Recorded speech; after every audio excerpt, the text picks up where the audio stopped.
교회가 분주하게 후반기 사역과 전도회를 위해 달려가고 있는데, 분주함만이 아니라 모든 사역에 성령의 불과 말씀의 불이 붙어지기를 소망합니다. 그래서 정말 이 일을 위해 수고하시는 한 분 한 분, 또 목장마다 성령의 충만함으로 그 불길들이 모여져서 태능교회 전체를 불붙이고, 아울러 이 불이 밖으로까지 뻗어나가는 그런 역사가 펼쳐지기를 바라겠습니다. 오늘 원래 오후에 엘리베이터 준공 감사 예배를 이제 아카데미 시작하기 전에 1층 복도에서 잠깐 가지려고 했는데 하나님께서 좀 미루라고 하시는 것 같아요. 그래서 이건 아마 다음 주에 또 제가 한 주를 또 비우게 되는데 그 다음 주에 아마 하게 되지 않을까 하는 생각이 듭니다. 그리고 오늘 오후 1시에 성경 아카데미 첫 시간을 시작하는데 또다시 부탁드립니다.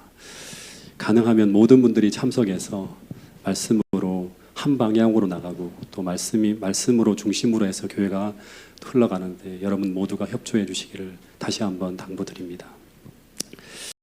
오늘은 그 요나와 하나님이라고 하는 주제로 한 시간 좀 은혜를 나누려고 합니다. 그 부제목으로는 은혜의 추격전이라고 하는 그런 부제목을 달았는데요. 이 요나라고 하는 사람은 북이스라엘이 이제 멸망으로 막 흘러갈 때예요.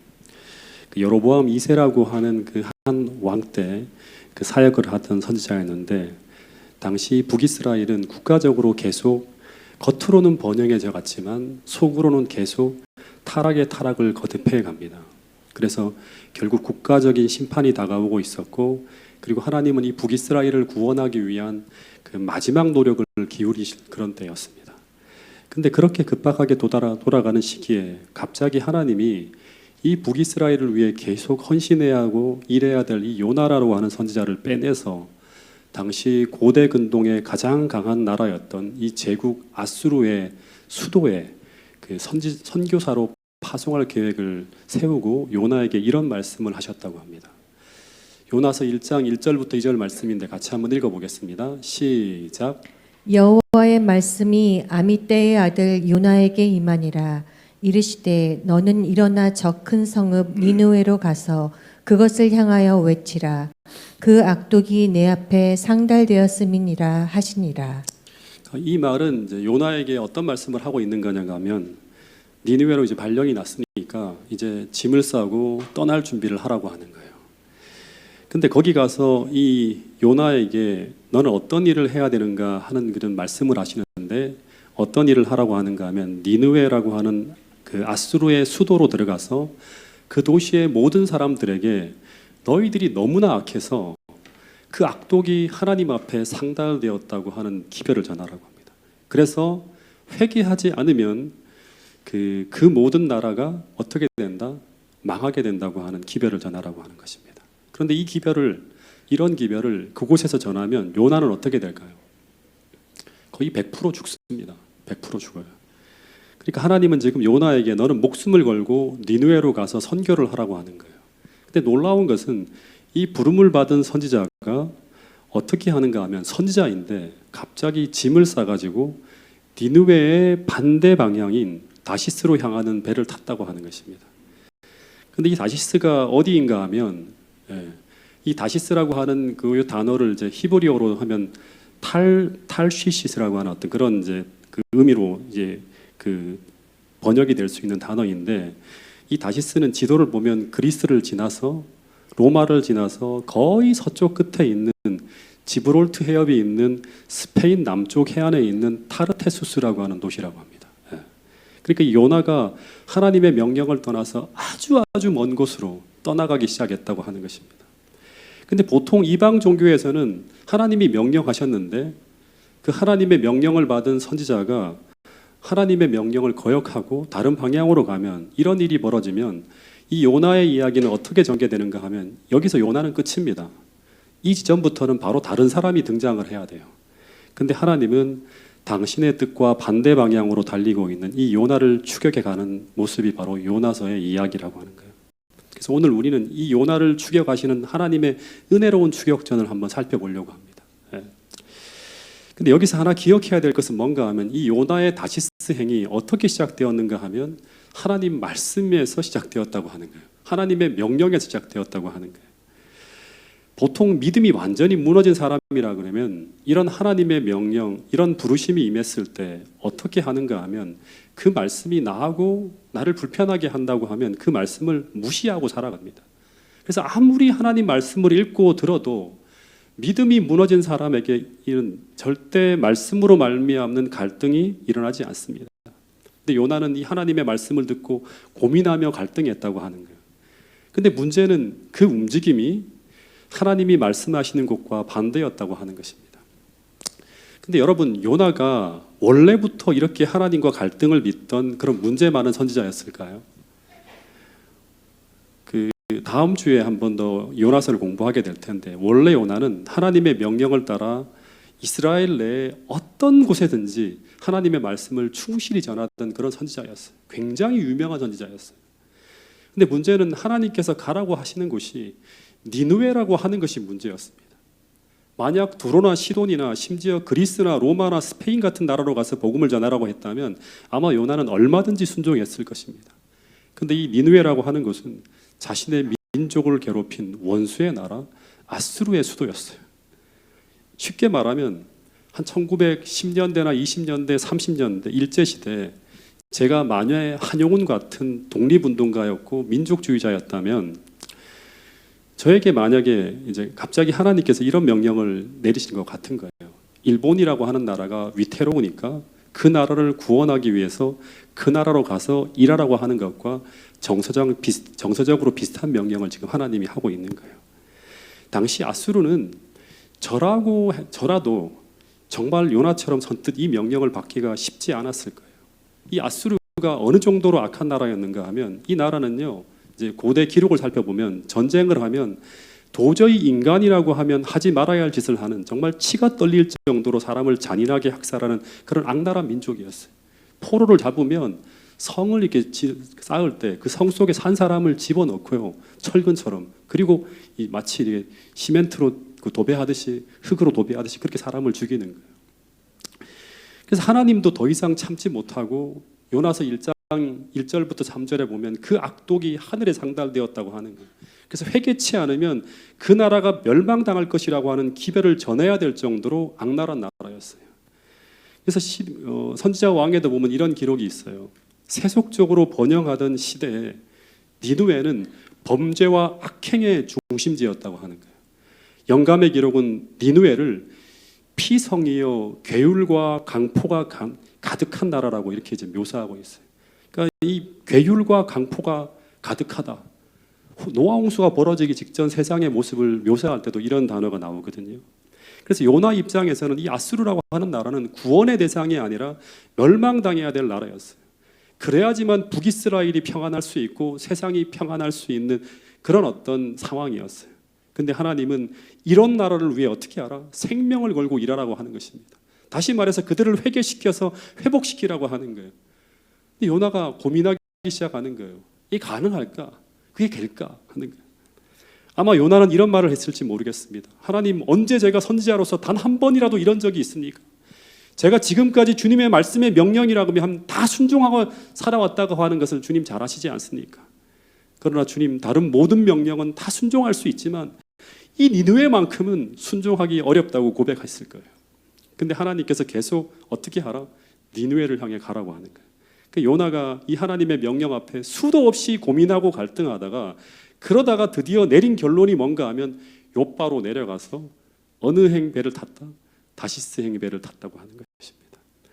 그래서 이 요나의 다시스 행은 하나님께서 선교하라고 가라고 하시니 가기는 가는데, 그런데 하나님 말씀하시는 니느웨가 아니라 내가 원하는 곳인 다시스로 가겠다고 하는 거예요. 차선책을 선택해서 내가 가겠다고 하는 거예요. 그곳도 하나님 선교해야 될 곳 아닙니까? 그래서 떠나가는 거예요. 여러분, 어떻게 보면 요나의 이런 모습은 오늘 우리에게도 있지 않습니까? 하나님 말씀이 내게 임할 때 그 말씀에 가감하지 않고 100% 순종하는 것이 아니라 내 편한 대로 내 양심에 불편하지 않을 만큼만 순종하는 신앙. 다시 말해서 내가 하고 싶은 수준을 넘어서는 그 이상의 힘든 상황에서는 돌아서는 모습. 이 모습이 바로 지금 요나의 모습입니다. 예를 들면 이런 것이죠. 하나님의 말씀은 모든 사람을 용서하라고 하지만 우리는 모든 사람은 다 용서할 수 있지만 어떻게 보면 한 사람만은 안 되는, 그 사람만은 안 된다고 하는 경우들이 있죠. 그래서 내 감정이 힘든 부분에서는 순종하기를 포기합니다. 마치 아브라함처럼 내가 모든 것을 다 순종할 수 있으면 이 아들 이삭만큼은 힘듭니다라고 부르짖는 것처럼 하나님도 손 못 대게 하는 그런 부분이 내 안에 존재할 수 있다고 하는 것입니다. 근데 하나님은 때때로 요나에게처럼 아브라함에게처럼 내가 정말 못한다고 주저앉아 있는 그것, 어쩌면 정말 할 수 없다고 하고 이것만은 안 된다고 하는 그것을 오늘 순종하라고 말씀하실 수도 있다고 하는 사실을 우리 모두가 기억할 수 있게 되기를 간절히 바라겠습니다. 왜냐하면 우리의 발목을 붙들고 있는 그것을 해결해야지만, 그것을 들여 올려야지만 우리는 스스로의 한계를 지어놓은 그 믿음의 지형을 넘어가는 신앙적 전지를 이룰 수 있기 때문에 하나님께서 그렇게 하신다고 하는 것입니다. 제가 옛날 어느 교회에 있을 때 정말 어떤 한 분 때문에 굉장히 힘들었던 적이 있습니다. 그런데 그분도 매번 성도들과 다투고 해서 그분도 마음에 심한 상처를 입어서 위로가 필요한 그런 상태였어요. 어쨌든 그분 때문에 여러 회의가 엉망이 되어버렸고, 그래서 마음이 크게 상해서 그 회의가 끝나고 나서 집으로 돌아가는데, 근데 계속 제 양심에서는 너가 목사지 않냐고, 그러니 빨리 그분에게 전화를 해서 그분을 위로해드리라고 하는 양심의 소리가 계속 들려오는 거예요. 근데 그분에게 지금 전화를 해서 이제 그분을 위로하고 한다는 게 제 감정과 제 정서상 당시 너무나 힘든 거예요.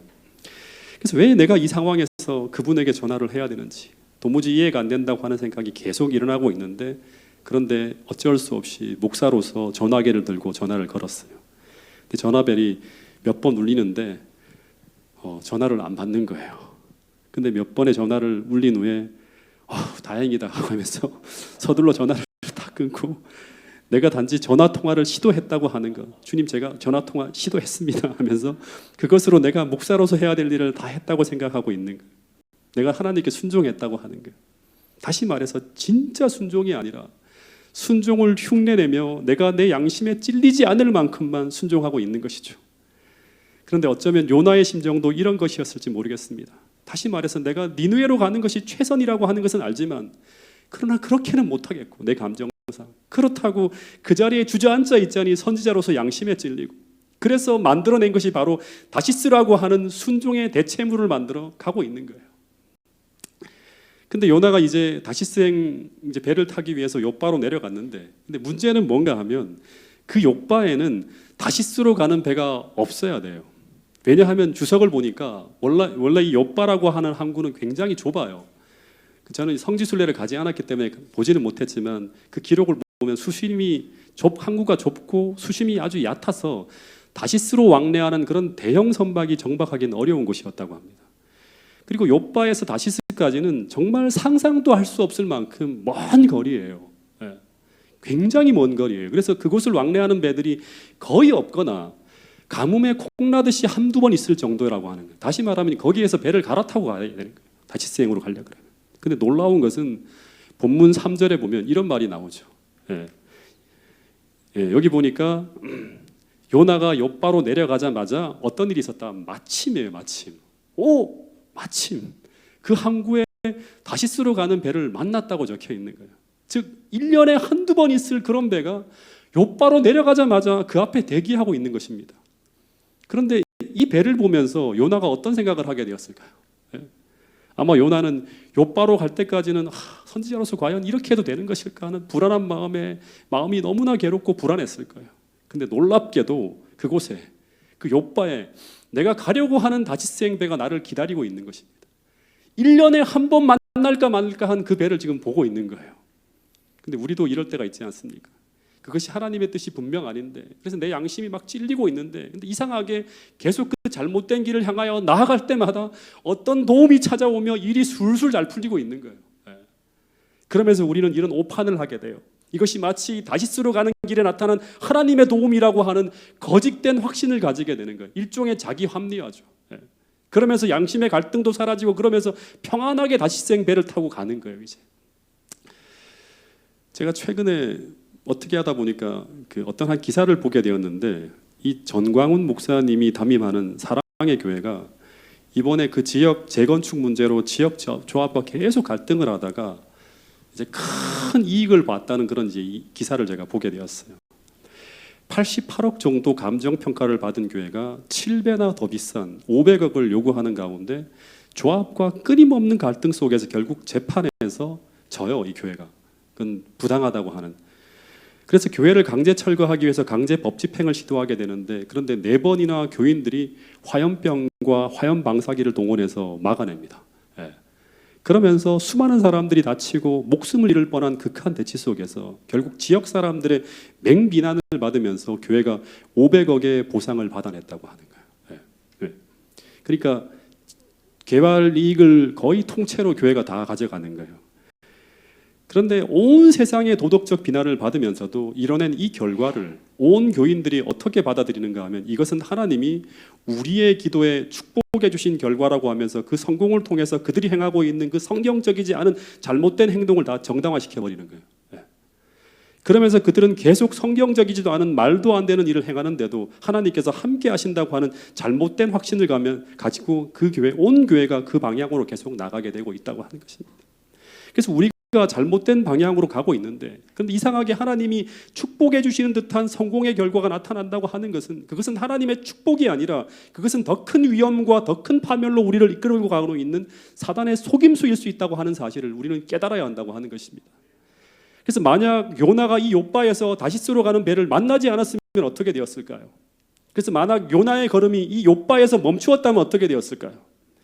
그러면 그 이후에 벌어지는 대풍을 만나지도 않았을 것이고, 배가 풍랑을 만나 선원과 함께 고생하는 어려움, 그리고 물속에 들어가는 것과 그 3일간의 물고기 뱃속에서 들어가서 그 물고기를 괴롭히는 그런 고통을 물고기에게 주지 않았겠죠. 예. 여러분, 물고기가 얼마나 고통을 당했습니까? 먹었는데 소화도 안 되고 인간을 먹었으니까 그 결과 어떻게 하죠? 토해내잖아요. 3일 동안 계속 배앓이를 하다가 토해내는 거예요. 여러분, 그래서 이런 말씀이 있는 거예요. 여기 보니까 선지자왕 266페이지에 보면, 만일 요나가 순종하였더라면 많은 쓰라린 경험을 겪지 않았을 것이라고 하는 거예요. 예. 그래서 이 모든 경험들은 그가 다시금 요나서 1장 1절에 그 하나님의 명령 앞으로 다시금 돌아가기 위해서 하나님께서 불가피하게 역사하신 이야기예요. 물론 배움을 통해서 요나가 회개하고 거듭나고 하지만 이 과정이 아니라 그냥 바로 갔으면 훨씬 더 큰 영적인 어떤 그 성숙과 배움이 있었을 거라고 하는 거예요. 예. 여러분, 민수기의 38년의 방황의 역사도 마찬가지죠.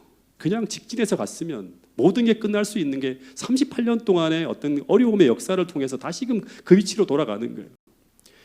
여러분, 그래서 우리가 하나님의 뜻에서 빗나가고 있는데도 불구하고 어떤 일이 술술 잘 풀려나가게 될 때, 그때 우리는 정말 조심해야 된다고 하는 것입니다.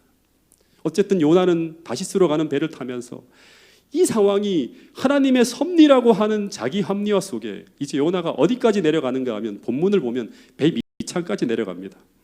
그러면서 그동안 갈등하며 잠을 자지 못했던 그 모든 불안에서 놓여나면서 아주 편안하게 깊은 잠을 자는 모습을 우리는 보게 됩니다.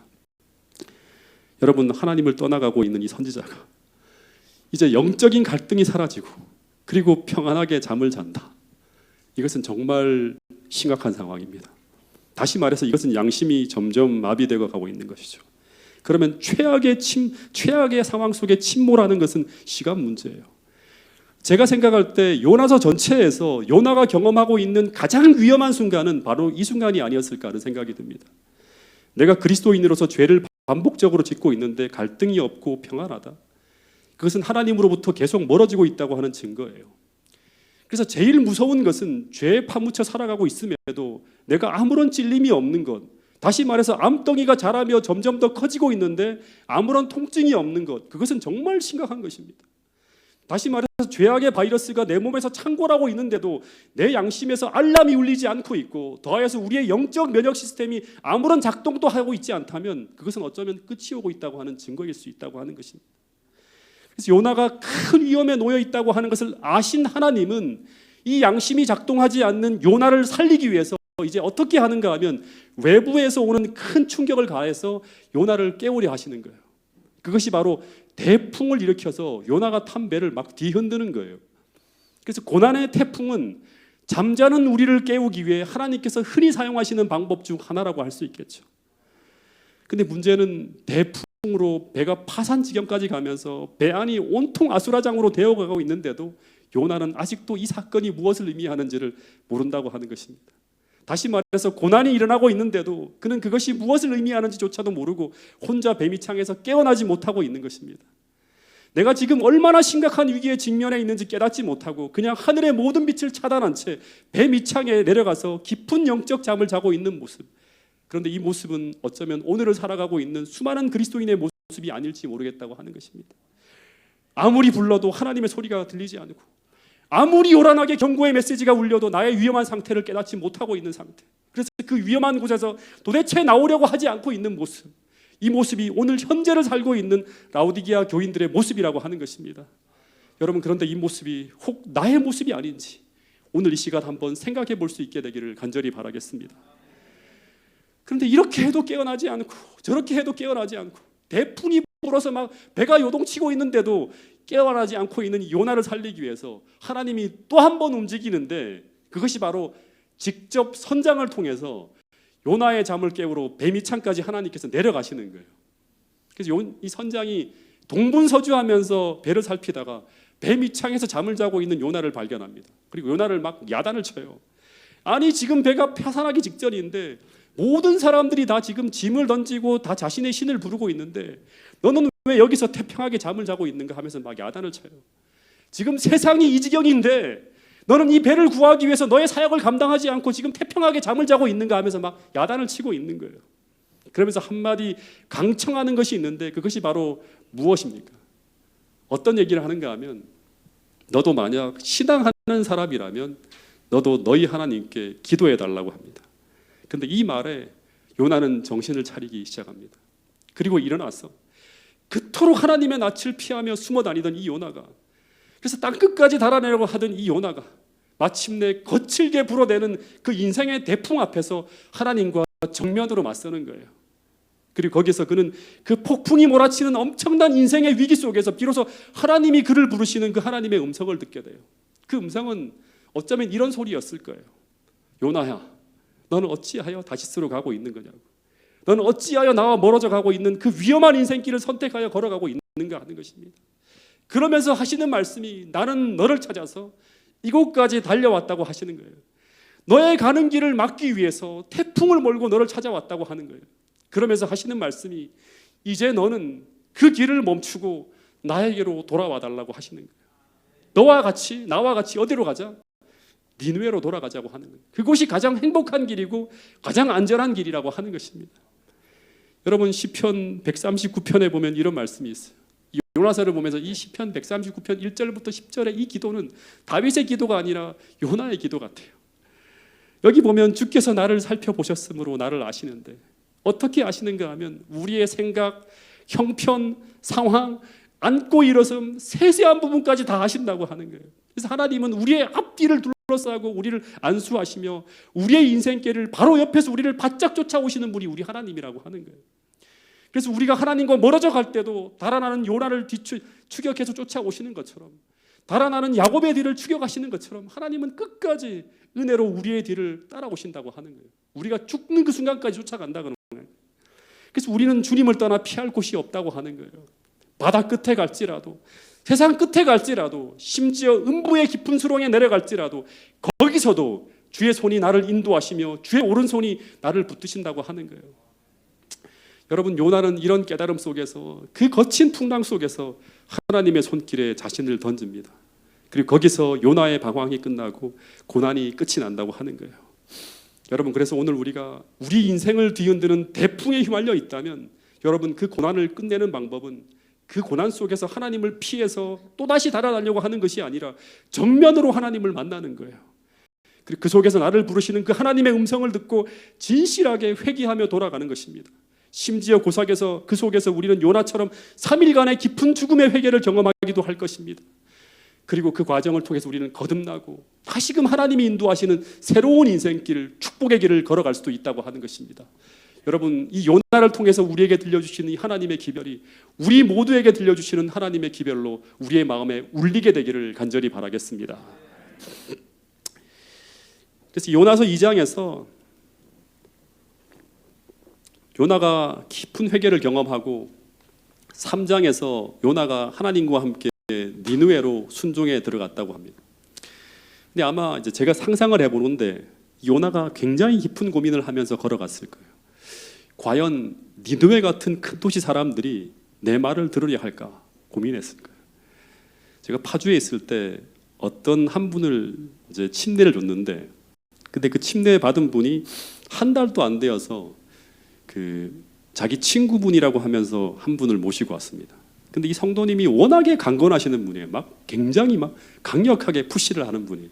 그래서 제가 이 파주에서 동작으로 떠나올 때 안식일 날 오후에 줄줄이 한 3-4분을 식사도 못하고 계속 연속적으로 성경을 가르쳤는데 이분 때문에, 이분이 데리고 온 구도자들 때문에 계속 가르치는 일이 있을 정도로 이분이 굉장히 적극적인 분이었어요. 그래서 이 친구분도 아마 이분이 너무나 강건하게 하니까 불편하게 교회를 오셨을 거라는 생각이 들었어요. 더하여서 공부하는 시간도 그 친구분이 어디 사는가 하면 영등포에 살아요. 근데 그분이 파주 교회에서 일을 마치고 화요일 예배가 끝나고 밤 9시에 공부하기로 시간 약속을 했어요. 예배가 끝나고 난 다음에. 그리고 이분이 10시 넘어서까지 한 10시 반까지 공부하기도 했는데 집으로 돌아가면 한 거의 밤 12시가 되는 거예요. 근데 이게 제대로 된 공부가 될까요? 제가 백발백중 실패할 거라 생각을 하고, 근데 이분이 워낙에 강권해서 데리고 오니까 한두 번 정도로 만나면 어떻게 결과가 나오겠다 생각했어요. 그리고 이 친구분도 이 성도님이 하도 우리 목사님과 공부를 좀 하자고 하니까 이 성도님께 공부를 하기 전에 각서를 쓰자고 했어요. 한 벌을 공부를 할 테니까 조건이 있는데, 그 조건은 뭐냐 그러면 절대로 교회 다니라는 말은 하지 않기로 각서를 쓰고, 네가 하도 교회를 안 오라니까 공부를 하겠는데 교회 다니라고 하는 그런 말은 하지 않기로 각서를 쓰고 이 친구분이 교회로 오셨다고 하는 거예요. 제 생각에는 이제 한두 번 정도 예의상 공부를 하는 것으로 끝났다 생각을 하고 이제 시작을 했는데, 신기하게도 공부를 할 때마다 어떻게 이렇게 수용적으로 말씀을 받아들일까? 조금 더 깊은 이야기를 조심스럽게 꺼내는데 다 받아들이는 거예요. 그리고 예상과 완전히 빗나가게 이분이 몇 개월을 한 주도 빠지지 않고 그 영등포에서 파주까지 밤 9시에 와서 10시 반까지, 길어질 때는 뭐 2시간씩 공부하기도 하는데 그걸 다 하고 이분이 돌아가는 거예요. 그리고 이 먼 거리를 왕복하면서 성경에 대한 배경도 없는 분이에요. 갑자기 성경을 듣기 시작하는데 5번인가를 통독을 합니다. 오고 가고 하면서 계속 오디오로 그것만 듣는 거예요. 그리고 침례를 받고 완전히 신앙에 올인해서 1년도 채 안 되어서 지금 파주중앙교회 한 소그룹을 이끌고 있는 리더로 변했다고 하는 거예요. 그 사진을 좀 보여드리면, 처음에 이분이 제일 뒤에 앉아있는 덩치가 큰 남자분이 이분이거든요. 처음 시작할 때는 제일 뒤에 앉아 있어요. 나머지 분들은 같이 이제 성경 공부할 때 같이 모여서 도와주는 분들이에요. 근데 조금 지나니까 가운데로 좀 올라왔죠. 시간이 지나면서. 그러더니 나중에는 저기 맨 앞에 앉아 있습니다. 맨 앞으로 점점점 앞으로 다가오는 거예요. 그리고 이거는 올해 이제 제가 파주중앙교회 앱에 보니까 소그룹 리더로서 자격증을 받고 이제 사역을 하는 모습을 제가 보게 되었습니다. 여러분, 그래서 이런 일이 벌어지는 이유는 선교라고 하는 것이 내가 하는 것이 아니라 우리의 노력과 능력으로 하는 것이 아니라 하나님께서 하시는 것이라고 하는 이 확신이 있어야 됩니다. 우리는 그저 그 하나님이 하시는 일의 한 도구로서 그 역할만 감당하면 되는 거예요. 그러면 마음밭을 준비하고 갈아 놓으시고 우리가 씨만 뿌리면 모든 것이 잘 성장할 수 있도록 하나님이 다 하신다고 하는 거예요. 마찬가지로 요나의 니느웨 전도는 그냥을 보잖아요. 갈 수가 없어요. 저처럼, 요나처럼 전도가 불가능한 상황이었어요. 그런데 그토록 잔인하고 악한 니느웨 사람들이 정말 별 볼 일 없는 변방 나라의 출신의 한 이름 없는 한 선지자가 거대한 제국으로 가서 그들의 죄를 탄핵하고 멸망을 경고하는 기별을 전하고 있는데, 놀라운 것은 3일 길이나 걸어야지만 한 바퀴를 다 돌 수 있는 동네가 단 하늘을 돌며 전했는데, 니느웨 사람들이 어떤 일이 벌어지는가 하면 전부 다 굵은 베옷을 입고 회개하는 놀라운 일이 벌어집니다. 심지어 그 무시무시한 아수르의 최고의 권력자인 황제도 보좌에서 일어나서 왕복을 벗고 굵은 베옷을 입고 제 위에 앉아서 회개하는 일이 벌어지고요. 잠시 후에 조서가 내려지는데 왕이 모든 나라 백성들에게 이 요나의 기별을 듣고 다 함께 힘써 부르짖고, 그리고 모두 악한 길에서 떠나라고 하는 국가적 조서가 내려지는 거예요. 말도 안 되는 기적 같은 일이 벌어진 거예요. 근데 어떻게 이런 기적이 벌어졌을까? 그 이유는 요나의 기별에 성령이 역사하셔서 이런 기적이 일어났을까요? 물론 그럴 수도 있습니다. 그런데 니느웨 성이 요나의 기별을 듣고 단 하루 만에 나라 전체가 회개하는 이런 놀라운 일이 벌어지게 된 것은 뭔가 이 나라에 특별한 일이 벌어졌다고 하는 것을 예상할 수 있어요. 이것이 역사라고 하면, 얼마 전 이성은 전도사님께서 저녁 설교에 이 부분을 몇 가지 언급을 했는데, 실제 역사를 보면요, 당시 아수르는 북방에 갑자기 등장한 신흥 강국인 이 아나라시라고 하는 전쟁 나라하고 전쟁을 하는데 계속 패합니다. 그래서 국력이 굉장히 쇠약해져 있었어요. 그런데 이런 흉흉한 상황 속에서 나라를 더 어수선하게 만드는 일이 벌어졌는데, 그게 바로 뭔가 하면 기원전 769년부터 765년 4년 동안 계속 나라에 전염병이 돌아요. 오늘 우리 시대처럼. 그래서 수많은 사람들이 죽는 일이 벌어집니다. 그런데 이런 상황에서 더 큰 두려움에 빠지는 일이 벌어졌는데, 그게 바로 뭔가 하면 기원전 763년에 6월 15일에 일식이 벌어집니다. 근데 이 일식으로 아수르 땅이 칠흑같이 변하는 일이 벌어져요. 그리고 동시에 달이 없어지는 월식까지 일어남으로 말미암아 사람들은 완전히 패닉 상태에 빠지게 됩니다. 그래서 모든 국민들이 다들 불길한 징조를 보면서 나라에 이제 큰 재앙이 올 수 있다는 불안감에 떨고 있는데, 그런데 이런 상황에서 요나라고 하는 한 이상한 선지자가 그 나라로 들어온 거예요. 그리고 이 상황을 해석해주는 신이 보낸 사자로서의 기별을 전하니까 단 하루 동안에 니느웨 거민 전체가 다 회개하는 일이 벌어졌다고 하는 것입니다. 여러분, 마찬가지입니다. 윌리엄 밀러의 재림운동 당시에도 그 농부인 윌리엄 밀러의 그 재림운동이 그토록 크게 전국을 강타할 수 있었던 것은 재림기별이 전해지기 전에 리스본 대지진이라고 하는 큰 지진이 일어나고, 해가 빛을 잃고 달이 총당같이 검어지는 일이 벌어지고, 그리고 별들이 쏟아지는 유성우가 쏟아짐으로 인해서 재림기별이 태풍처럼 미국 전체를 다 강타하는 일이 벌어졌다고 하는 것입니다. 여러분, 마찬가지로 요나의 심판의 메시지가 전해지기 전에 이미 하나님은 니느웨의 환경이 기별을 받을 준비가 되도록 모든 준비를 끝내고 계셨다고 하는 것입니다. 그래서 요나가 기별을 들고 들어가기만 하면 끝나는 일이었어요. 순종하면 끝나는 일이었다고 하는 것입니다. 그래서 요나가 니느웨 선교사로 부임할 때 정말 부들부들 떨면서 니느웨로 들어갔지만, 그러나 상황이 예상과 정반대로 나타나고 있는 모습을 보면서 요나는 아마 요단강을 건너기 전에 모세가 여호수아와 그 백성들에게 주신 이 말씀을 떠올렸을 것이라고 저는 생각을 합니다. 신명기 31장 8절 말씀을 같이 한번 읽어보겠습니다. 시작. 여호와 그가 내 앞에서 가시며 너와 함께 하사 너를 떠나지 아니하시며 버리지 아니하시리니 너는 두려워하지 말라, 놀라지 말라. 여호와 그가 내 앞에 가시며 너와 함께 하사 너를 떠나지 아니하시고 버리지 아니하시리니 너는 두려워하지 말고 놀라지 말고 가라고 하는 거예요. 하나님이 항상 앞서 가셔서 이 일을 다 준비한다고 하는 거예요. 그리고 함께 가셔서 그 일이 이루어지도록 돕겠다고 하는 거예요. 그래서 순종이 아무리 불가능해 보이고 아무리 힘들게 보인다 하더라도 하나님께서 가라고 하시는 그 길에, 하나님이 하라고 하시는 그 명령 앞에는 하나님이 이미 앞서 가셔서 모든 길을 평탄케 하시며 우리로 하여금 그것을 이루고 성취할 수 있도록 모든 도움을 예비하셨다고 하는 것을 믿어야 한다고 하는 사실을 우리 모두가 꼭 확신할 수 있게 되기를 간절히 바라겠습니다. 마지막으로 정말 중요한 이야기를 하나 더 하고 오늘 말씀을 줄이도록 하겠습니다. 서두에도 말씀드린 것처럼 하나님께서 북이스라엘이 멸망하기 바로 직전 상황이었거든요. 그러면 요나에게 북이스라엘을 위해 사역을 하라고 계속 해야 되는데 왜 돌연 이 요나를 아수르로 보내려 했을까? 그 첫 번째 이유는 하나님은 이스라엘만이 아니라 전 인류가 다 하나님의 백성이기 때문에 그들도 구하려 하신 것이 맞지만, 또 하나의 이유는 뭔가 하면 지금 북이스라엘이 급속하게 타락하면서 이 나라의 멸망이 피할 수 없는 상황이라고 하는 것을 하나님은 아셨어요.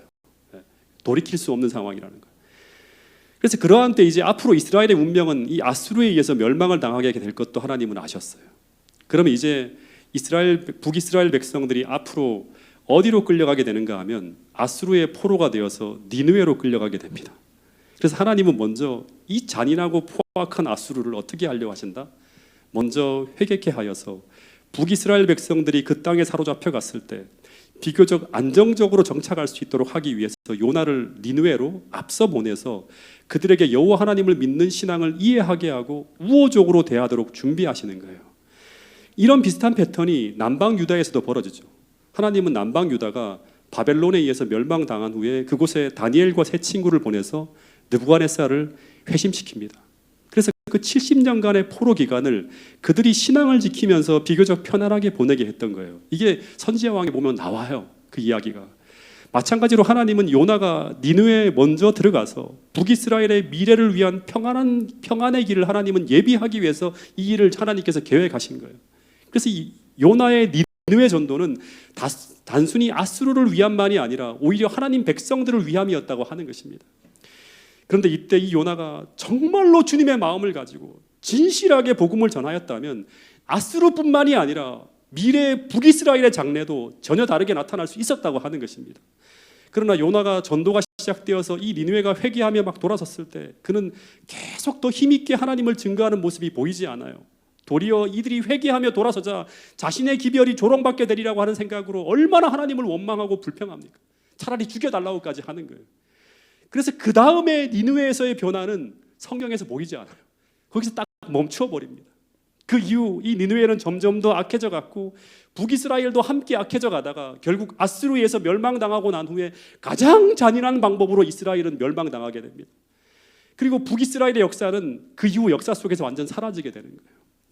물론 북이스라엘의 멸망이 요나 한 사람의 문제가 아니라 여러 복합적인 요인들이 있었지만 당시 요나의 니느웨 전도는 하나님이 주신 북이스라엘의 역사를 반전시킬 수 있는 기회였다고 하는 것입니다. 그런데 그 좋은 기회를 활용할 인물이 없어서 결국 하나님의 그 기회를 놓쳐버렸다고 하는 것입니다. 다시 말해서 북이스라엘의 선지자라는 사람마저 너무나 이기적이고 자기밖에 모르는 준비가 안 된 인물이어서 하나님의 역사 반전의 기회를 놓쳐버리는 너무나 안타까운 역사를 우리는 이 성경 이야기를 통해 보게 된다고 하는 것입니다.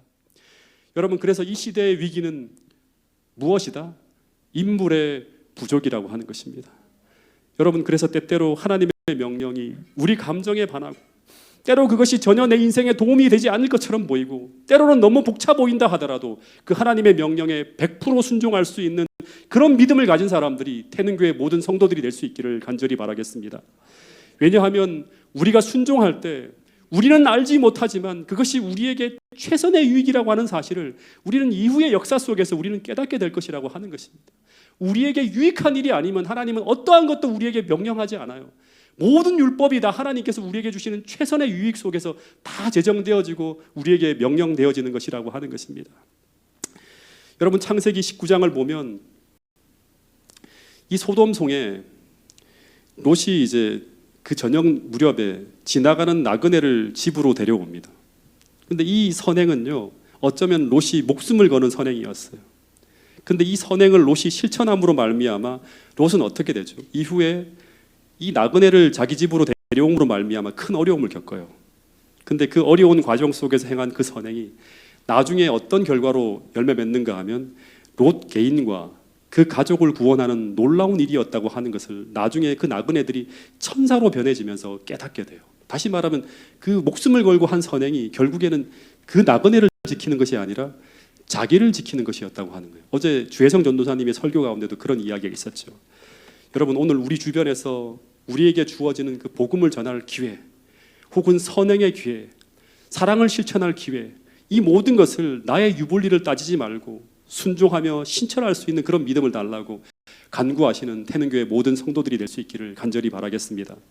마지막 말씀입니다. 하나님께서 우리에게 주시는 마지막 말씀입니다.